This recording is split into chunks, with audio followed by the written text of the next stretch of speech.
반갑습니다. 2020학년도 6월 고등학교 2학년 전국연합학력평가 동아시아사 해설을 맡은 저는 이충모입니다.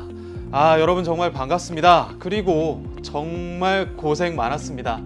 마스크를 끼고 모의고사를 보는 참 첫 번째 경험이 아닐까 싶습니다.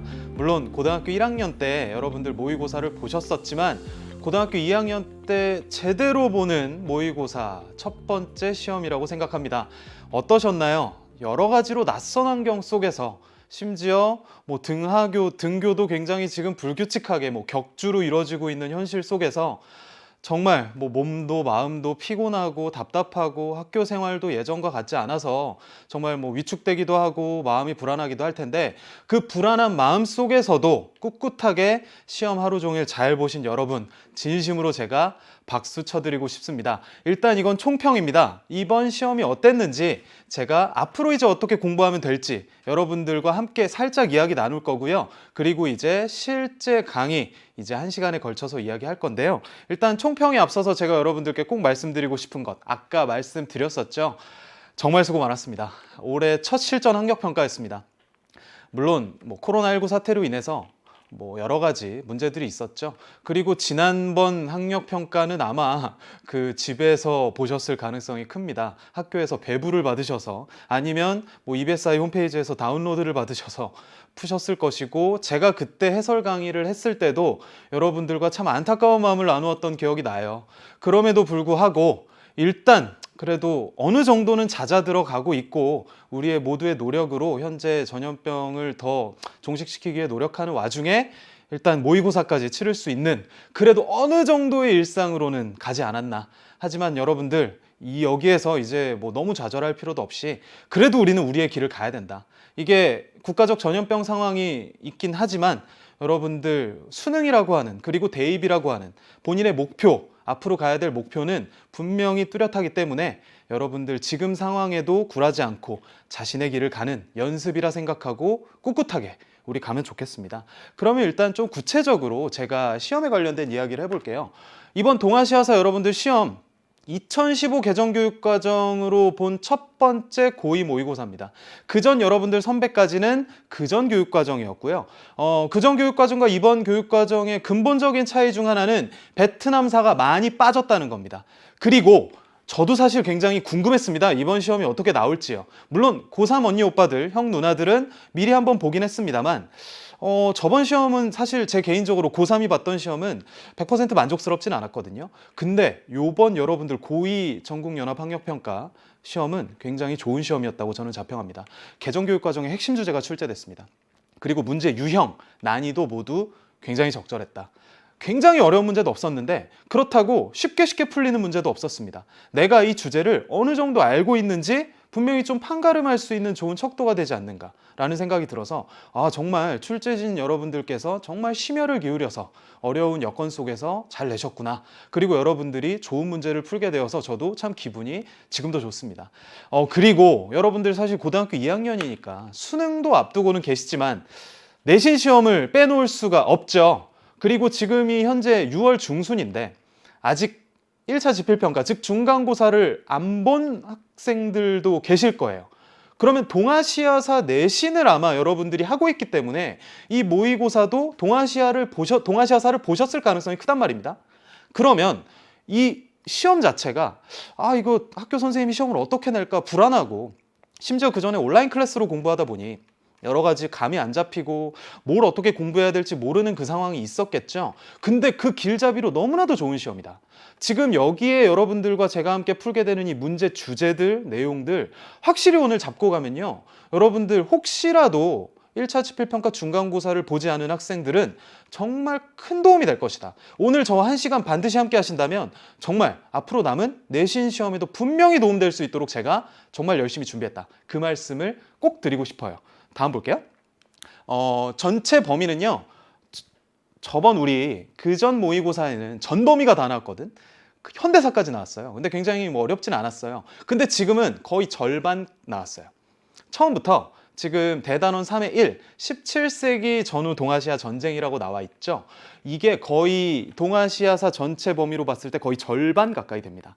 그리고 이 절반이 아마 여러분들 내신 시험 범위와 겹치는 경우가 굉장히 많을 것이다. 저도 사실 지금 고3을 가르치고 있는 고3 담임인데 동아시아사를 또 학교에서 가르치고 있거든요. 정말 공교롭게도 제가 요번에 출제한 내신 시험 범위가 정확히 요 범위였습니다. 이게 뭐 짠 게 아니에요. 이걸 뭐 노린 것도 아닙니다. 아마 근데 여러분들 학교에서도 이 범위로 시험을 보게 될 가능성이 크다. 이거보다 좁을 가능성도 있죠. 이거보다 넓진 않을 거예요. 그렇기 때문에 정말 좋은 연습이 되고 심지어 이 문제 퀄리티, 선택지 퀄리티 너무 좋습니다. 뭐 하나 버릴 게 없습니다. 여러분들 그러니까 지금 이 강의까지 찾아오신 건 분명히 부족함을 느끼셔서 찾아오신 거라고 생각해요.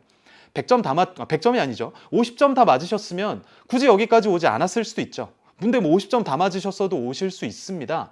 하지만 이거를 맞추고 틀리고가 중요한 게 아닙니다. 이 문제에서 이 주제가 출제됐지만 이 선택지로 정답이 아니었던 예를 들어 2, 3, 4, 5번 선택지가 내신 시험에 그대로 나올 수 있어요.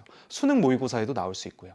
그거를 우리는 염두에 두고 앞으로의 문제들을 좀 보면 된다. 그 말씀을 꼭 드리고 싶어요. 그러니까 끝까지 좀 함께 하시면 정말 도움이 될 것이다. 그럼 문제풀이 어떻게 하는지 제가 좀 가르쳐 드릴게요. 동아시아사 문제는요. 수능이나 내신이나 크게 다르진 않습니다. 큰 틀에서 일단 말씀드려 볼게요. 출제자가 제시한 키워드를 일단 파악하셔야 됩니다. 최소 2개입니다. 하나가 출제되는 경우도 있습니다. 근데 그건 정말 어려운 문제예요. 근데 여러분들 있잖아. 진짜 어려운 문제가 나와서 모두 다 틀리는 문제는 그냥 웃으면서 틀리셔도 됩니다. 물론 눈물이 나겠지만. 근데 맞춰야 될 문제는 반드시 맞추셔야 된다. 모두가 다 틀리는 것까지 맞춘다면 물론 1등급 그리고 내신 1등급까지 노려볼 수 있겠지만 지금 단계에서는 여러분들이 완벽한 1등급으로 가기 위한 과정이기 때문에 이것에 너무 연연하실 필요 없다. 키워드만 일단 잡으시면 되고요. 두 번째, 동아시아사 여러분들 선배들이나 다른 선생님들이 이런 얘기 많이 했을 겁니다. 몇 세기에 뭐가 있었는지, 연도가 언제 있었는지 이런 걸 알아야 된다라는 얘기 많이 합니다. 사실 저도 역사를 좋아했고 역사를 지금도 이렇게 가르치곤 있지만 이 연도 외우는 거 저도 개인적으로 안 좋아해요. 근데 동아시아사 최고 난이도 문제를 맞추려면 연도를 외워야 되는 부분이 사실은 좀 있습니다. 근데요, 그 전의 과정이 중요해요. 이게 기계적으로 세기 연도만 떠올려서 풀기 전에 있잖아요. 이 3번 보시면요. 사건의 맥락을 깊게 고민하시고요. 전후 관계를 찾아서 보시게 되면 이 연도를 외우기 전에 쉽게 풀리는 경우가 많습니다. 그러니까 여러분들 공부하실 때 단순하게 그냥 사건, 몇 년 이렇게 공부하시지 말고 이 사건의 전후 관계에 어떤 내용이 있었고 이것이 어떻게 좀 더 의미를 갖는지를 깊게 공부하시면 그리고 이게 동아시아사에서 어떤 위치를 갖고 있는지 파악하시게 된다면 분명히 단순히 연도를 외우지 않더라도 풀리는 문제들이 생각보다 굉장히 많다. 이 말씀을 꼭 드리고 싶네요. 다음 볼게요. 동아시아사 공부 방법. 그러면 어떻게 공부해야 되는지. 지금 이 문제 푸는 것도 중요하지만 앞으로도 여러분들 동아시아사 하셔야 되잖아요. 좋든 싫든 학교에 선택을 하셨든 뭐 내가 좋아서 하든 하셔야 되니까 제 나름대로의 팁을 하나 드리고 총평을 마치겠습니다.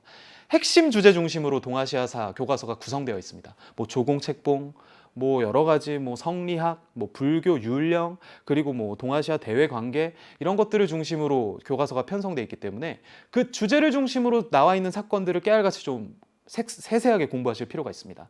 그리고 세기별로 이제 중요 사건을 끊으셔야 됩니다.